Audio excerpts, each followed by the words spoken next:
Hello, I'm Michael Valitutti here for one of my gem talks. And one of the gem talks that I've been looking forward to is this one, actually, because it's sapphire. Now, it is, of course, my birthstone. I was born in September, and I love sapphire. But it's for many, many reasons, because sapphire is the world's most appreciated, the world's most popular colored gemstone. And it's one of the 4 gemstones that we consider to be precious. There's diamond, there's emerald, there's ruby, and then there's sapphire. So in the world of precious gems, there's only a handful that actually exhibit this property of being considered to be precious. And sapphires go back literally to the dawn of history. If you ever get a chance to go to London, England, visit the Tower of London, you'll see all the jewels and gems owned by the royal family, which is really quite extraordinary if you get a chance to go to the Smithsonian. And what are you going to see a lot of? Sapphire. Since the time of Nero the Emperor, since the time of Mesopotamia, from Queen Elizabeth all the way to Cleopatra, since the beginning of written history, men and women, those that are powerful and those that are not, have sought after sapphire and have traveled the globe trying to find this unbelievable, amazing, multicolored gemstone. So let me give you a little background of sapphire. How do sapphires form? Well, sapphire forms in a process, in a geological process called regional metamorphism. And that is basically the process that causes mountain ranges. As you can see here, 2 tectonic plates come together, and what they do is very simply, as they come together, the tectonic plates, because remember that from when we studied geology? It forces up like this, and you get mountain ranges.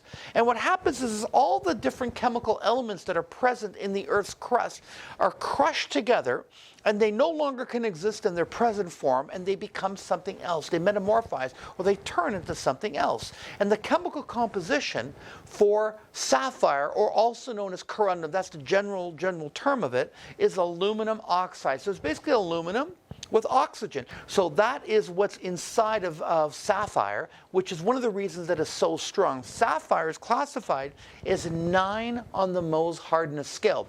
Let me define that. Hardness simply means a resistance to surface scratching. So that means that nothing can scratch a 9 on the Mohs hardness scale other than a diamond, which is 10. Now, it's very interesting about sapphire, because sapphire is what we call an allochromatic gemstone. What does that mean? Allochromatic means without color.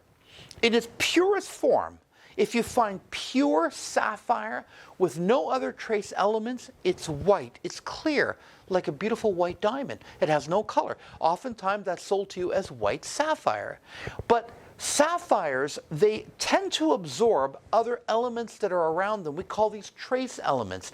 And it's because of that, it's because of this, quite frankly, when I studied at GIA, it's an accident that these other elements infiltrate the matrix of sapphire, that it turns these amazing colors.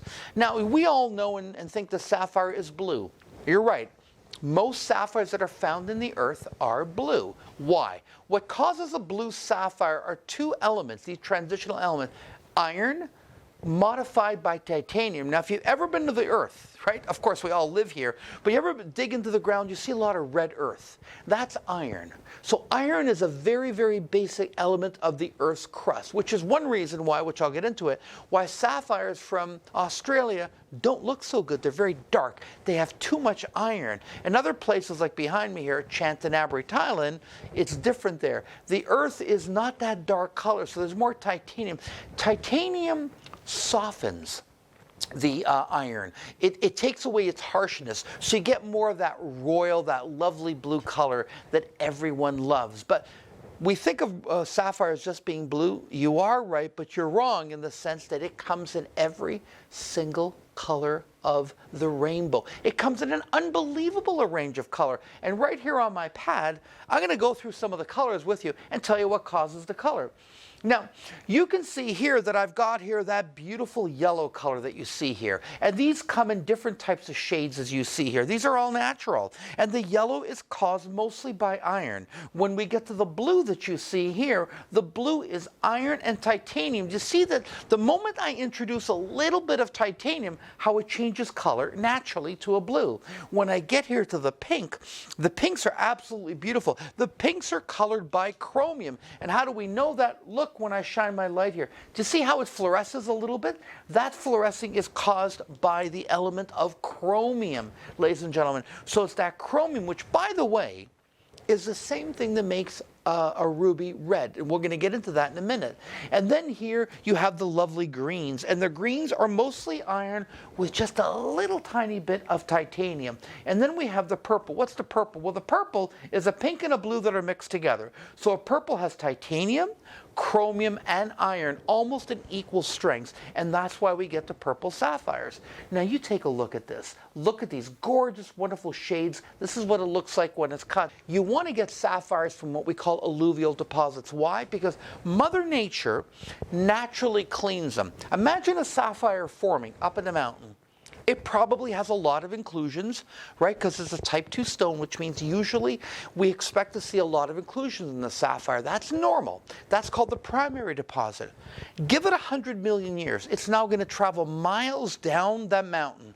And as it travels down, it's going to be bumped here, hit there, boulders are going to go through it, the ice age is going to come and go. So a lot of things are going to happen to that sapphire. Only the strongest stones survive.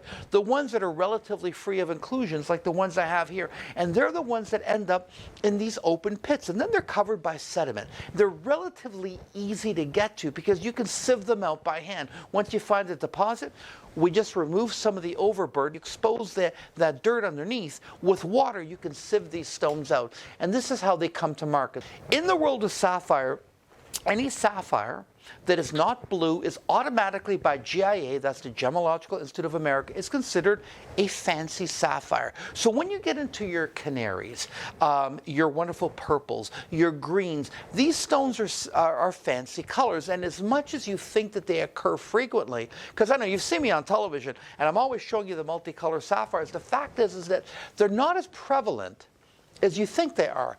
For the most part, most sapphires, when you go to a gem show, is one color, and that's blue. And we love blue sapphires. Blue sapphires are absolutely gorgeous, but we love the multicolors, and the multicolors are considered fancy, and they're absolutely stunning. So I love to present to you the multicolor sapphires when I can find them. And I often find that the multicolor sapphires tend to be very clean, very rich.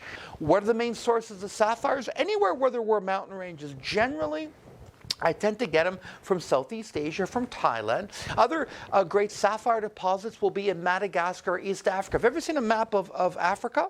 Well, you go to the eastern part of Africa and you see Madagascar. Well, Madagascar was joined up approximately where Tanzania is. And as that's separated, that's the tectonic plates that I was speaking about at the beginning of this program.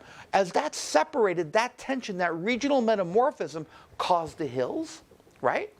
And caused the sapphires to form. So that area of Madagascar and, of course, East Africa is excellent source also for sapphires. I love sapphire. I know you love sapphire. And here on our website, we have all the sapphires you could ever want. Remember, whenever you can buy a great sapphire at a great price, buy it, because sapphires last forever, and your great-grandchildren will love and enjoy this famous, beautiful, precious gem. Thank you for joining me with Gem Talk.